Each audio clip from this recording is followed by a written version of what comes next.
Salah satu penerima bantuan dari komunitas Panda adalah Firman. Warga Kelurahan Kasih-Kasih Kota Makassar ini mendapatkan bantuan sembako. Bantuan diberikan untuk meringankan beban Firman yang sehari-hari bekerja sebagai tukang becak motor. Selain Firman, komunitas ini juga memberikan bantuan pada warga kurang mampu lainnya yang tersebar di Kota Makassar dan juga Maros.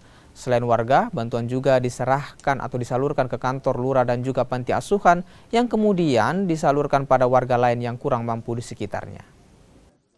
Ya, mantu juga. Saya dapat 50, 100. Itu cukup tidak untuk kebutuhan sehari-hari, Pak? Iya, cukup lah sedikit. Gitu. Ini kan dapat bantuan, Pak. Seperti apa? Iya.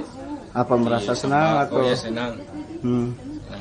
Kami dari tim Rapnur Panda Makassar ini di Sulawesi Selatan turun lapangan di Kelurahan Kasih-Kasih membagikan sembako dari Panda, dan sasaran kami di Kelurahan Kasih-Kasih ini ada 30 kakak atau 30 kakak ini yang memang pantas untuk mendapatkan uluran tangan dari kami sebagai masyarakat yang kurang mampu. Kami langsung memberikan, dan kami juga berterima kasih karena Pak Lurah Kasih-Kasih menerima kehadiran kami dan bersedia bekerja sama dengan kami untuk mengumpulkan memang kepada masyarakat yang tepat yang menerimanya, di mana boleh dikatakan bahwa ekonominya sangat minim.